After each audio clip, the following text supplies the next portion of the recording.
ನಾಟಕ ಮಂಡಳಿ, ಕೃಪಾಪೋಷಿತ ನಾಟಕ ಮಂಡಳಿ ಅಂತ ಅಲ್ಲಿನ ಶಾಸಕರೇ ಹೇಳ್ತಾರೆ. ಇಂತಹ ಸ್ಕ್ರಿಪ್ಟ್ ಗಳನ್ನ ಮಾಡಿ ಅವ್ರಿಗೆ ಅಭ್ಯಾಸ ಇರ್ಬೋದೇನೋ, ಬಹುಶಃ ಅವ್ರು ಮಾಡಿರ್ಬೋದೇನೋ ಇಂತಹ ಒಂದು ಚಿಲ್ಲರೆ ರಾಜ. ಮಾಗಡಿ ಜನ ನೆಕ್ಸ್ಟ್ ಅವ್ರಿಗೆ ಬುದ್ಧಿ ಕಲಿಸ್ತಾರೆ, ಓಟ್ ಅಂತೂ ಹಾಕಲ್ಲ, ಅವ್ರ ಹತ್ರನೇ ಓಟ್ ಹಾಕಿಸ್ಕೊಂಡು ಗೆದ್ದು ಈಗ ಅವ್ರ ವಿರುದ್ಧನೇ ಹೋದ್ರೆ.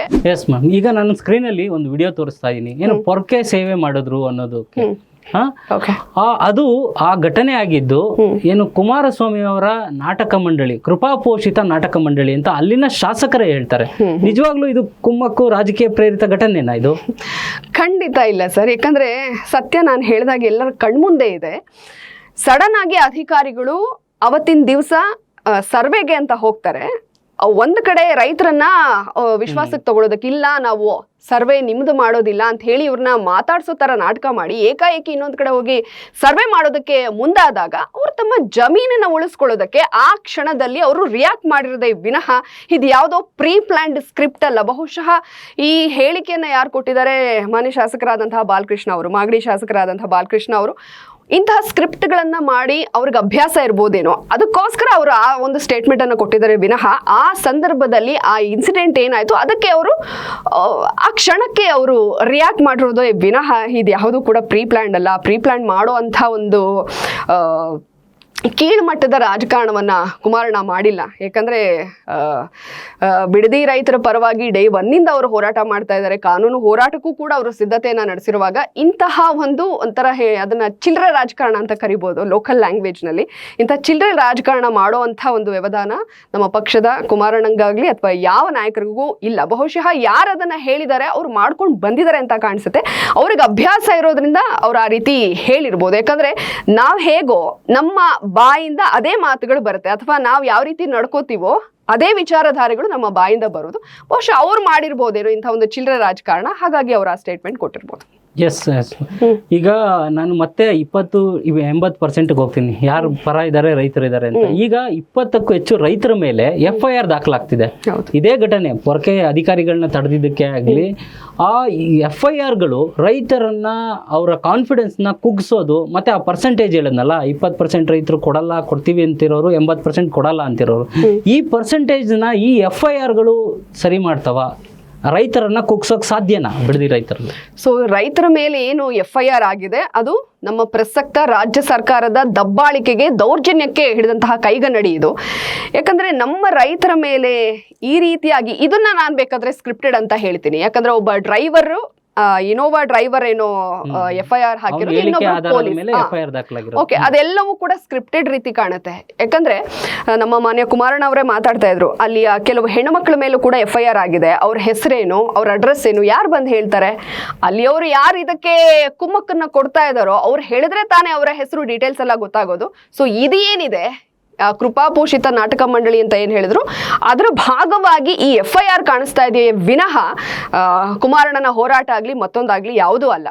ಸೊ ಈಗ FIR ಹಾಕಿ ಹೆದರಿಸ್ಬಿಡ್ತೀವಿ ಮಾಡ್ಬಿಡ್ತೀವಿ ಅಂತಂದ್ರೆ ನಮ್ಮ ರೈತರು ಕುಗ್ಬಿಡ್ತಾರೆ ಅಂತಂದ್ರೆ ಅದು ಅವರ ಭ್ರಮೆ. ಅವರು ಘಂಟಾಘೋಷವಾಗಿ ಹೇಳಿದ್ದಾರೆ, ನೀವು ನಮ್ಮನ್ನ ಹೆದರಿಸಿ ಬೆದರಿಸಿ ಬಡಿರಿ, ನಮ್ಮ ಪ್ರಾಣ ತೆಗೆದ್ರು ನಾವು ಭೂಮಿ ಕೊಡಲ್ಲ ಅಂತ ಅಂದಮೇಲೆ ಇದಕ್ಕೆಲ್ಲ ಬಗ್ತಾರ ಸರ್ ರೈತರು? ಅವ್ರ ಜಮೀನನ್ನ ಉಳಿಸ್ಕೊಳ್ಳೋದಕ್ಕೆ ಅವರಲ್ಲಿ ಹೋರಾಟ ಮಾಡಿದ್ದಾರೆ.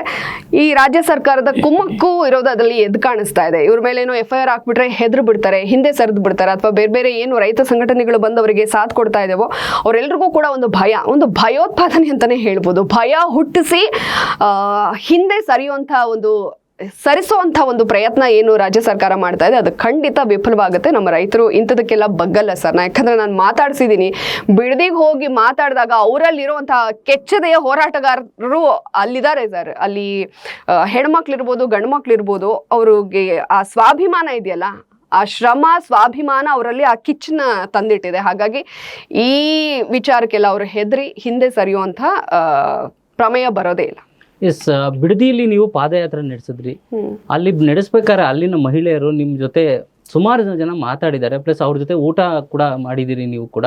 ಆ ಮಹಿಳೆಯರು ಈಗ ಪೊರ್ಕೆ ತಂದಿದ್ದಾರೆ, ನೆಕ್ಸ್ಟ್ ಒನಕೆ ಗಿನ್ಕೆ ಎಲ್ಲ ಬರ್ತಾವ ಅಂತ? ಬಂದಿದೆ ಆಲ್ರೆಡಿ, ನೀವು ನೋಡ್ಬೋದು. ಆ ಇನ್ಸಿಡೆಂಟ್ ಏನಾಯ್ತು, ಅಧಿಕಾರಿಗಳ ಮೇಲೆ ಅವರು ಪೊರ್ಕೆ ಸೇವೆ ಮಾಡಿ ಕಳಿಸಿದ್ರು. ಅದಾದ್ಮೇಲೆ FIR ಆಗುತ್ತೆ. FIRಗೆ ಅವ್ರು ಹೆದರಲ್ಲ. ಸೊ ನಿಮ್ಮ ಲಾಸ್ಟ್ ಪ್ರಶ್ನೆಗೂ ಕೂಡ ಇದು ಉತ್ತರ ಆಗುತ್ತೆ. ಹೆದರೋ ಆಗಿದ್ದರೆ ಮನೆ ಸೇರ್ಕೋಬೇಕಾಗಿತ್ತು. ಅವ್ರು ಪರ್ಕೆ ಅಲ್ಲ, ಇನ್ನು ಒನಕೆ ತಗೊಂಡ್ ಬಂದು ಕೂತಿದ್ದಾರೆ. ಒನಕೆ ಒಬ್ಬೊಬ್ರ ಮುಖದಲ್ಲೂ ನಾವು ನೋಡಬಹುದು. ಸೊ ಹೆದರೋರಾಗಿದ್ದಿದ್ರೆ ಏನು ಪ್ರತಿಭಟನೆ ನಡೀತಾ ಇದೆ ಆ ಜಾಗದಿಂದನೇ ಕಾಲ್ ಕೀಳ್ಬೇಕಾಗಿತ್ತು. ಅವ್ರು ಯಾರು ಕೂಡ ಹೆದರುವಂತ ವ್ಯಕ್ತಿಗಳೆಲ್ಲ, ಯಾಕಂದ್ರೆ ಅವ್ರ ಪರವಾಗಿ ನ್ಯಾಯ ಇದೆ, ಆ ನ್ಯಾಯ ಅವರಲ್ಲಿ ಧೈರ್ಯನ ಹುಟ್ಟಾಕ್ತಾ ಇದೆ. ಹಾಗಾಗಿ ಅವರು ಒನಕೆನ ಹಿಡಿದು ಕೂತಿದ್ದಾರೆ. ನೀವು ಅಲ್ಲಿ ಹೋಗ್ಬೋದು, ಕಿತ್ತೂರು ರಾಣಿ ಚೆನ್ನಮ್ಮ, ಒನಕೆ ಓಬವ್ವ ಒಬ್ಬೊಬ್ಬರಲ್ಲೂ ನೋಡಬಹುದು. ಅದಾದ್ಮೇಲೆ ಏನು ಓದುವಂತ ಹೆಣ್ಮಕ್ಳುಗಳಿದ್ದಾರೆ, ಅವ್ರು ಸ್ಟೇಜ್ ಮೇಲೆ ಮಾತಾಡೋದು ನೋಡ್ಬೇಕು, ಎಷ್ಟು ವಿಚಾರಗಳನ್ನ ತಿಳ್ಕೊಂಡು ಮಂಡನೆ ಮಾಡ್ತಾರೆ ಅಂತ. ಇಂಜಿನಿಯರಿಂಗ್ ಸ್ಟೂಡೆಂಟ್ಸ್ ಇದ್ದಾರೆ, ಕೆಲವ್ರು ಗಂಡ್ಮಕ್ಳು ಕೂಡ ಮಾತಾಡ್ತಾರೆ, ಸಣ್ಣ ಸಣ್ಣ ಮಕ್ಕಳು ಕೂಡ ಮಾತಾಡ್ತಾರೆ. ಅವರೆಲ್ಲರಲ್ಲೂ ಕೂಡ ಧೈರ್ಯ ಇದೆ, ಯಾಕಂದ್ರೆ ಆ ನ್ಯಾಯ ಪರವಾದಂತಹ ಹೋರಾಟ ಏನಿದೆ ಅದೇ ಅವರಲ್ಲಿ ಧೈರ್ಯನ ಮೂಡಿಸ್ತಾ ಇರೋದು.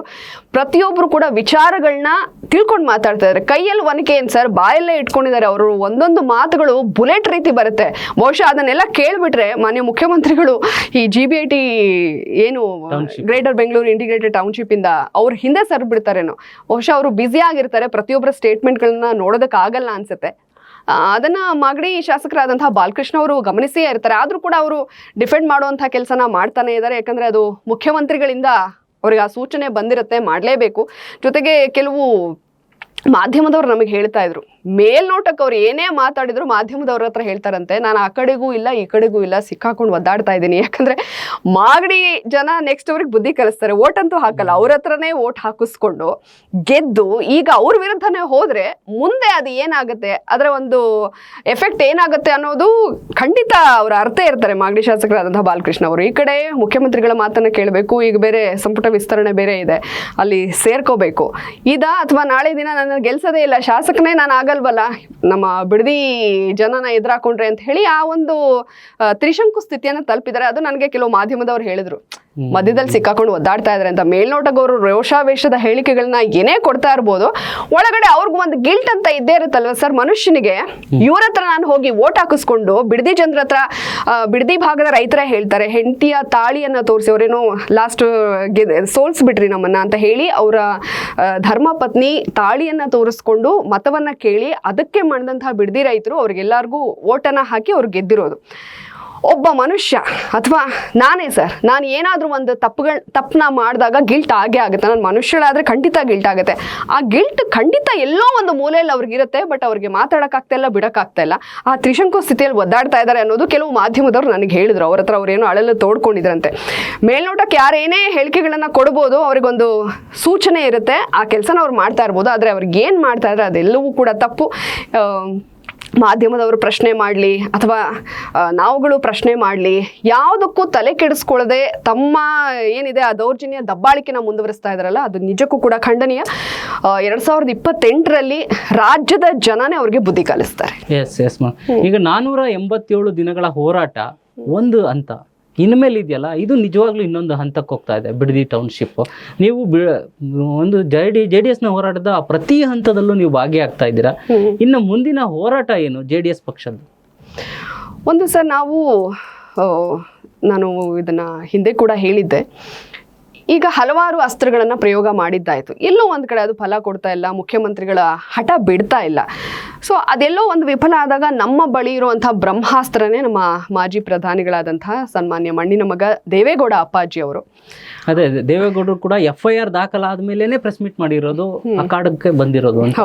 ದೇವೇಗೌಡರು FIR ಹಾಕಿದ್ಮೇಲೆ ಅಂದ್ರೆ ಈಗ ಆ FIR ಹಾಕಿರೋ ರೈತ ಮಹಿಳೆಯರು ಯಾರಿದ್ದಾರೆ ಅವ್ರ ಸಪೋರ್ಟ್ ಕೂಡ ನಿಮ್ ಪಕ್ಷದಲ್ಲಿ ನಿಂತಿರ್ಬೇಕಲ್ಲ. 100%. ಆ ತರ ಯಾವ ರೀತಿ ಸಪೋರ್ಟ್ ಸಿಗ್ತಾ ಇದೆ? ಈಗ ನಾವು ಹೋರಾಟ ಮಾಡಿ ಬೀದಿಗಿಳಿದು ಹೋರಾಟ ಮಾಡ್ತಾ ಇದೀವಿ, ರಕ್ತ ಕೊಟ್ಟೆವು ಭೂಮಿ ಕೊಡೆವು ಅಂತ ಹೇಳ್ತಾ ಇದೀವಿ, ಆದ್ರೆ ಯಾವುದಕ್ಕೂ ಕೂಡ ಮಣಿಯೋ ತರ ಕಾಣ್ತಾ ಇಲ್ಲ. ಅವ್ರಿಗೇನದು 20,000 ಕೋಟಿ ಪ್ರಾಜೆಕ್ಟ್ ಮೊತ್ತ ಇದೋ ಅದೇ ದೊಡ್ಡದಾಗಿ ಕಾಣಿಸ್ತಾ ಇದೆ ಹೊರತು ನಮ್ಮ ಹೋರಾಟ ಅದ್ರ ಮುಂದೆ ಬಹಳ ಸಣ್ಣದಾಗಿ ಕಾಣಿಸ್ತಾ ಇದೆ. ಹಾಗಾಗಿ ಇಲ್ಲಿ ನಾವು ಒಂದು ಹೋರಾಟ ಅದನ್ನ ಮುಂದುವರಿಸ್ತೀವಿ, ಇನ್ನೊಂದು ಕಡೆ ಕಾನೂನಿನ ಮೂಲಕ ಹೋಗ್ತೀವಿ. ಕಾನೂನಿನ ಮೂಲಕ ಹೋದಾಗ್ಲೇನೆ ಕಟ್ ಹಾಕೋದಕ್ಕೆ ಅಲ್ಲಿ ಅವಕಾಶ ಆಗುತ್ತೆ. ಯಾಕಂದ್ರೆ ಭೂಸ್ವಾಧೀನ ಕಾಯ್ದೆ ಏನ್ ಹೇಳುತ್ತೆ, 80% ರೈತರು ಒಪ್ಪಿರಬೇಕು, ಅದಕ್ಕೆ ಅದರದೇ ಆದಂತಹ ಒಂದು ತಂಡನ ಕಳಿಸಿ ಅದೇನು ಡೀಟೇಲ್ ಆ ವರದಿ ಸಿದ್ಧ ಆಗಿರಬೇಕು. ಅದಾದ ಮೇಲೆ ಅವರು ಅಕ್ವಿಸಿಷನ್ ಮಾಡೋದಕ್ಕೆ ಸಾಧ್ಯ. ಬಟ್ ಅದೆಲ್ಲ ನಿಯಮಗಳನ್ನ ಗಾಳಿಗೆ ತೂರಿ ಇವರು ದಬ್ಬಾಳಿಕೆನ ಏನು ಪ್ರದರ್ಶನ ಮಾಡ್ತಾ ಇದ್ದಾರೋ ಅದನ್ನ ನಾವು ಕಾನೂನಿನ ಮೂಲಕ ಹೋರಾಟಕ್ಕೆ ಹೋದಾಗ ಖಂಡಿತ ಇವರು ಏನು ನಾವು ಆನೆ ನಡೆದಿದ್ದೆ ದಾರಿ ಅನ್ನೋ ಹಾಗೆ ಬಹಳ ಸುಳ್ಳು ದಾರಿಯಲ್ಲಿ ನಡ್ಕೊಂಡು ಹೋಗ್ತಾ ಇದ್ರು, ಅದಕ್ಕೆಲ್ಲ ಬ್ರೇಕ್ ಬೀಳುತ್ತೆ. ಮಾನ್ಯ ಕುಮಾರಣ್ಣವರು ಕೂಡ ಈ ಹಿಂದೆನೂ ಹೇಳಿದ್ರು, ನಿಖಿಲಣ್ಣವರು ಕೂಡ ಹೇಳಿದ್ದಾರೆ, ಕಾನೂನಿನ ಹೋರಾಟದ ಏನು ಖರ್ಚು ವೆಚ್ಚ ಎಲ್ಲವನ್ನು ಕೂಡ JDS ಭರಿಸುತ್ತೆ ಅಂತ. ಬಹುಶಃ ಅದೇ ಅವ್ರಿಗೆ ಕಗ್ಗಂಟಾಗಿ ಪರಿಣಮಿಸುತ್ತೆ ಸರ್ ಪ್ರಸ್ತುತ ರಾಜ್ಯ ಸರ್ಕಾರಕ್ಕೆ. FIR ದಾಖಲಾಯ್ತು ಅಂದ್ರೆ ಪೊಲೀಸ್ ಸ್ಟೇಷನ್ಗಳಿಗೆ ಹೋಗ್ಬೇಕು, ಒಬ್ಬ ಅಡ್ವೊಕೇಟ್ ಬೇಕು, ಅದನ್ನ ಖರ್ಚು ಕೂಡ ಆಗುತ್ತೆ. ಒಬ್ಬ ರೈತ ಮಹಿಳೆಯರಾಗ್ಲಿ, ಒಬ್ಬ ರೈತರು ಅದನ್ನ ಮಾಡ್ಸೋಕ್ಕಾಗಲ್ಲ, ನೀವು ಬೆಂಬಲ ಕೊಡ್ತೀನಿ ಅಂತ ಹೇಳಿದ್ರೆ ನಿಖಿಲ್ ಕುಮಾರಸ್ವಾಮಿ ಅವರು ಕೂಡ ಅದನ್ನ ಅನೌನ್ಸ್ ಕೂಡ ಮಾಡಿದ್ದಾರೆ. ಈಗ ಬಿಡದಿಯಲ್ಲಿ ನಿಖಿಲ್ ಕುಮಾರಸ್ವಾಮಿ ಅವರು JDS ಕಾರ್ಯಕರ್ತರೆಲ್ಲ ಇಷ್ಟೊಂದು ಆಕ್ಟಿವ್ ಆಗಿರೋದಕ್ಕೆ ಕಾರಣ ನಿಖಿಲ್ ಕುಮಾರಸ್ವಾಮಿ ಅವರು ನೆಕ್ಸ್ಟ್ ಮಾಗಡಿಯಲ್ಲಿ ಚುನಾವಣೆಯಲ್ಲಿ ನಿಲ್ತಾರೆ ಅಂತ, ನಿಜನಾ ಅದು? ಇಲ್ಲ, ಅದ್ರ ಬಗ್ಗೆ ನನಗೆ ಮಾಹಿತಿ ಇಲ್ಲ ಸರ್. ಯಾಕಂದ್ರೆ ನೀವು ಬಿಡದಿ ಅಷ್ಟೇ ಅಲ್ಲ, ಈಗ ಬರ ಅಧ್ಯಯನಕ್ಕೋಸ್ಕರ ನಮ್ಮ ಪಕ್ಷದ ರಾಜ್ಯಾಧ್ಯಕ್ಷರಾದಂತಹ ಕುಮಾರಣ್ಣ ಅವರು 7 ತಂಡಗಳನ್ನು ಅಂದರೆ 7 ನಿಯೋಗಗಳನ್ನು ಉತ್ತರ ಕರ್ನಾಟಕದ ಹಲವು ಭಾಗಗಳಿಗೆ, ಬೇರೆ ಬೇರೆ ಭಾಗಗಳಿಗೆ ಕಳಿಸಿದೆ. ವಿಜಯಪುರಕ್ಕೆ ಬಹುಶಃ ನಿಖಿಲಣ್ಣ ಅವ್ರನ್ನ ಕೂಡ ಅವರ ಒಂದು ನೇತೃತ್ವದ ತಂಡ ಹೋಗಿದೆ. ಸೊ ಹಾಗಾಗಿ ನಾವು ಬಿಡದಿ ಅಲ್ಲಿಗೆ ಮಾತ್ರ ಸೀಮಿತ ಆಗಿಲ್ಲ. ನಿಖಿಲ್ ಅವರು ಉತ್ತರ ಕರ್ನಾಟಕದ ಭಾಗಕ್ಕೆ ಹೋಗಿ ಅಲ್ಲಿ ಏನು ಬರ ಇದೆ, ಯಾವ ಬೆಳೆಗಳಿಗೆ ಬೆಂಬಲ ಬೆಲೆ ಬೇಕು, ಬರದಿಂದ ಏನೆಲ್ಲ ಸಮಸ್ಯೆಗಳಾಗ್ತಾ ಇದೆ, ಅದೆಲ್ಲವನ್ನು ಕೂಡ ಒಂದು ತಂಡ ಹೋಗಿ ಸಿದ್ಧಪಡಿಸ್ಕೊಂಡು ಬಂದಿದ್ದಾರೆ. ಹಾಗಾಗಿ ಇದು ದೂರದ ಮಾತು, ನನಗೆ ಗೊತ್ತಿಲ್ಲ, ಈ ವಿಚಾರವಾಗಿ ನನಗೆ ಯಾವುದೇ ಮಾಹಿತಿ ಇಲ್ಲ. ಬಟ್ ಅದಕ್ಕೋಸ್ಕರನೇ ಅಲ್ಲಿ ಹೋಗಿದ್ದಾರೆ ಅನ್ನೋದು ಸತ್ಯಕ್ಕೆ ದೂರವಾದ ಮಾತು. ಯಾಕಂದ್ರೆ ಬಿಡದಿ ಹೋರಾಟ ಏನು 2028ರ ಚುನಾವಣೆವರೆಗೂ ಬಿಡದಿ ಟೌನ್ಶಿಪ್ ವಿಚಾರ ಪ್ರಮುಖ ರಾಜಕೀಯ ಪಕ್ಷಗಳ ಅಜೆಂಡಾ ಆಗುತ್ತೆ, ಅದಂತೂ ಖಂಡಿತವಾಗಿ ಹೇಳ್ಬೋದು. ಆದ್ರೆ ಕಾಂಗ್ರೆಸ್ನವ್ರಿಗೂ ಅದೇ ವೋಟ್ ಬ್ಯಾಂಕ್ ಆಗುತ್ತೆ, JDSಗೂ ಕೂಡ ಅದೇ ವೋಟ್ ಬ್ಯಾಂಕ್ ಬೇಕು. ಅದನ್ನ ಹೊರತುಪಡಿಸಿ ನಾನು ಹೇಳ್ತಾ ಇದ್ದೀನಿ ಸರ್, ಅಲ್ಲಿ ರೈತರ ಪರವಾದಂತಹ ಹೋರಾಟ ಇದು, ರೈತರಿಗೆ ಅನ್ಯಾಯ ಆಗ್ತಾ ಇದೆ, ಅದನ್ನ ತಡೆಯೋಕ್ಕೋಸ್ಕರ ಹೋರಾಟ ವಿನಃ ಇಲ್ಲೇನೋ ನಾವು ರಾಜಕೀಯನ ಬೆರೆಸಿ ಮಾಡಬೇಕು ಅಂತ ಏನಿಲ್ಲ. ಸೊ ಇದು ರಾಜಕೀಯ ಆಗುತ್ತೆ, ಅವ್ರಿಗೆ ಹಿನ್ನಡೆ ಆಗುತ್ತೆ ಅಂದ್ರೆ ಅದು ರಾಜ್ಯ ಸರ್ಕಾರಕ್ಕೆ ಅರ್ಥ ಆಗ್ತಾ ಇಲ್ವಾ? ಅವ್ರಿಗೆ ಅದರಿಂದ ಎಫೆಕ್ಟ್ ಆಗುತ್ತೆ, ಅವರೇ ಅದರ ಏಟನ್ನ ತಿನ್ಬೇಕು ಅಂತಂದ್ರೆ ಬಿಡಿ. ಓಕೆ, ಈಗ ರಾಜಕೀಯನೇ ಅಂತಾನೆ ಒಪ್ಕೊಂಡ್ಬಿಡೋಣ, ನಮಗೆ ಲಾಭ ಆಗುತ್ತೆ, ನೀವು ಬಿಟ್ಬಿಡಿ, ನಮಗೆ ಲಾಭ ಮಾಡ್ಕೊಡೋದೇ ಬೇಡ, ನೀವೇ ಅದನ್ನ ಇಟ್ಕೊಳ್ಳಿ, ದಯಮಾಡಿ ಟೌನ್ಶಿಪ್ನ ಕೈ ಬಿಡಿ ಅಂತ ಹೇಳ್ತೀವಿ ಸರ್. ರಾಜಕೀಯ ಅಂತ ಒಪ್ಕೊಂಡ್ರೆ ನಾನು ಈ ರೀತಿ ಹೇಳ್ತೀನಿ. ಬಟ್ ಅಲ್ಲಿ ನಿಜವಾಗ್ಲೂ ಏನಂದ್ರೆ ನಮ್ಮ ಕುಮಾರಣ್ಣವರು ನಿಮ್ಗೆ ಗೊತ್ತು, ಹೆಂಗರುಳು, ಯಾರಾದರೂ ಕಣ್ಣೀರು ಹಾಕಿದ್ರೆ ಅಥವಾ ನೋನಲ್ಲಿದ್ದಾರೆ ಅಂತಂದ್ರೆ ಮೊದಲು ಸ್ಪಂದನೆ ಮಾಡೋರಿದ್ರೆ ನಮ್ಮ ರಾಜ್ಯದಲ್ಲಿ ಮುನ್ನೆಲೆಗೆ ಬರೋದೇ ಕುಮಾರಣ್ಣನವರ ಹೆಸರು. ಯಾಕಂದರೆ ಕಣ್ಣಾರೆ ಅವರು ಕೂಡ ಕಂಡಿದ್ದಾರೆ, ಅವ್ರದ್ದು ಅಲ್ಲೇ ಬಿಡದಿಯಲ್ಲಿ ಅವರ ಫಾರ್ಮ್ ಹೌಸ್ ಇದೆ. ಹಾಗಾಗಿ ಅಲ್ಲಿ ಎಲ್ಲರ ಮೇಲೆ ಒಂದು ಪ್ರೀತಿ ಇದೆ, ವಿಶ್ವಾಸ ಇದೆ, ರೈತರನ್ನ ಹತ್ತಿರದಿಂದ ಕಂಡಿದ್ದಾರೆ.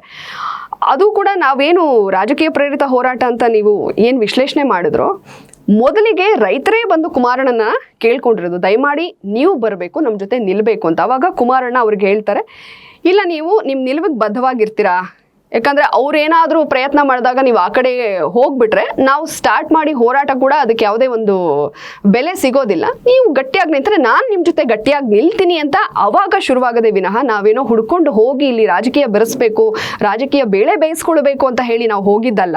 ಅವರಾಗೆ ಬಂದು ಕೇಳ್ಕೊಂಡಾಗ ಹೌದು ಇದು ನ್ಯಾಯಸಮ್ಮತವಾಗಿದೆ ಅಂತ ಹೇಳಿದ ಮೇಲೆ ನಾವು ಹೆಜ್ಜೆನ ಮುಂದಕ್ಕೆ ಇಟ್ಟಿರೋದು. ಎಸ್ ಮೇಡಮ್, ಈಗ ಕುಮಾರಸ್ವಾಮಿ ಅವರು ಎಂಟ್ರಿ ಕೊಟ್ಟರು, ನಿಖಿಲ್ ಕುಮಾರಸ್ವಾಮಿ ಅವರು ಬಂದರು, ಕೊನೆಗೆ ಈಗ ದೇವೇಗೌಡರ ಎಂಟ್ರಿ ಕೊಡಬೇಕಾದಂಥ ಪರಿಸ್ಥಿತಿ ಬಂತು. ಈಗ ದೇವೇಗೌಡರು ಹೋರಾಟಕ್ಕೆ ಬಂದ್ಮೇಲೆ ಬಿಡದಿ ಟೌನ್ಶಿಪ್ ಹೋರಾಟ ಮತ್ತಷ್ಟು ಒಂಥರ ಜಟಿಲ ಆಗಿ ಇನ್ನಷ್ಟು ಕಗ್ಗಂಟಾಗ್ತಾ ಇದೆಯಾ, ಅಥವಾ DK ಶಿವಕುಮಾರ್ ಅವರು ಈ ಹೋರಾಟ, ಈ ಟೌನ್ಶಿಪ್ ಪ್ರಾಜೆಕ್ಟ್ನ ಕೈ ಬಿಡುವಂಥ ಪರಿಸ್ಥಿತಿ ಎದುರಾಗುತ್ತಾ? ಖಂಡಿತ ಅದು ಕಗ್ಗಂಟು ಜಟಿಲ ಆಗೋದಕ್ಕಿಂತ ಒಂದು ಬಲ ಸರ್, ಆನೆ ಬಲ ಬಂದಂಗಾಗುತ್ತೆ. ನಾನು ಹೇಳಿದೆ, ಅದು ಬ್ರಹ್ಮಾಸ್ತ್ರ, ನಮ್ಮ ಹತ್ರ ಇರುವಂತಹ ಕೊನೆಯ ದೊಡ್ಡ ಅಸ್ತ್ರ ಬ್ರಹ್ಮಾಸ್ತ್ರ ಅಂತಂದರೆ ಅದು ಅಪ್ಪಾಜಿಯವರು. ಅವರಿಗೆ 92+ ಏಜ್ ಆಗಿದೆ. ಈ ಇಳಿ ವಯಸ್ಸಿನಲ್ಲೂ ಕೂಡ ಪ್ರತಿಯೊಂದನ್ನು ವರದಿ ತಗೊಂಡು, ಪಾಪ ಅವ್ರಿಗೆ ನಡೆಯೋದಕ್ಕೂ ಕೂಡ ಕಷ್ಟ ಆದರೂ ಆ ವರದಿನ ತಗೊಂಡು ಇಲ್ಲ ನಾನು ಹೋಗ್ತೀನಿ ಅಂತ ಹೇಳಿ ಅವ್ರು ಹೋಗ್ತಾರಲ್ಲ. ಸೊ ಇದು ಇಡೀ ಭಾರತದಲ್ಲೇ ಇಂಥ ನಾಯಕನ ನೋಡೋದಕ್ಕೆ ಸಾಧ್ಯನೇ ಇಲ್ಲ ಸರ್. ಏನು ಮಣ್ಣಿನ ಮಗ ಅಂತ ಅವ್ರನ್ನ ಕರೆದ್ರು, ಅವರ ಕಾರ್ಯವೈಖರಿನ ನೋಡಿ, ರೈತರ ಪರವಾಗಿ ಅವ್ರು ಇರೋದನ್ನ ನೋಡಿ, ಅದನ್ನು ಅವರು ಕೊನೆ ಉಸಿರಿರೋವರೆಗೂ ಕೂಡ ಉಳಿಸ್ಕೊಳ್ತಾ ಇದ್ದಾರೆ ಅನ್ನೋದಕ್ಕೆ ಇದಕ್ಕಿಂತ ಒಂದು ದೊಡ್ಡ ಎಕ್ಸಾಂಪಲ್ ಏನು ಬೇಕಿಲ್ಲ ಸರ್. ಅವರೇನಾದರೂ ಬಂದರೆ ಖಂಡಿತ ಹೋರಾಟಕ್ಕೆ ಇನ್ನಷ್ಟು ಚೇತನ ತುಂಬುತ್ತಾರೆ, ಇನ್ನಷ್ಟು ಶಕ್ತಿ ಬರುತ್ತೆ. ಎಲ್ಲೋ ಒಂದು ಕಡೆ ನಾವು ಗೆಲ್ಬೋದೇನೋ ಒಂದು ಆಶಾಭಾವನೆ ಮತ್ತಷ್ಟು ಹೆಚ್ಚಾಗುತ್ತೆ. ಯಾಕಂದರೆ ಅಪ್ಪಾಜಿ ಏನಾದರೂ ಉಪವಾಸ ಸತ್ಯಾಗ್ರಹ ಮಾಡಿದ್ರೆ ಈ ರಾಜ್ಯ ಸರ್ಕಾರಕ್ಕೆ ಕಗ್ಗಂಟಾಗಿ ಪರಿಣಮಿಸುತ್ತೆ. ಆ ಹೋರಾಟ ಕಗ್ಗಂಟಾಗಿ ಪರಿಣಮಿಸಲ್ಲ, ಬಟ್ ರಾಜ್ಯ ಸರ್ಕಾರಕ್ಕೆ ಅದು ಕಗ್ಗಂಟೆ. ಯಾಕಂದರೆ ಮಾನವೀಯತೆ ಇರೋರು ಅಥವಾ ಮನುಷ್ಯತ್ವವನ್ನು ಉಳಿಸ್ಕೊಂಡಿರೋರು ಅಥವಾ ಇಷ್ಟು ಒಬ್ಬ ದೊಡ್ಡ ನಾಯಕ ಬೀದಿಗಿಳಿದು ಹೋರಾಟ ಮಾಡೋದಕ್ಕೆ ಸಿದ್ಧರಾಗಿದ್ದಾರೆ, ಉಪವಾಸ ಸತ್ಯಾಗ್ರಹ ಮಾಡ್ತಾ ಇದ್ದಾರೆ ಅಂದಾಗ ಆ ಹೋರಾಟದಲ್ಲಿ ಸತ್ಯ ಇದೆ, ನ್ಯಾಯ ಇದೆ ಅನ್ನೋದನ್ನ ಅರಿಯುವಂಥ ರಾಜ್ಯ ಸರ್ಕಾರ ಖಂಡಿತ ತನ್ನ ಒಂದು ಹಠಮಾರಿ ಧೋರಣೆಯಿಂದ ಹಿಂದೆ ಸರಿಯುತ್ತೆ ಅಂತ ನಾನು ಭಾವಿಸ್ತೀನಿ.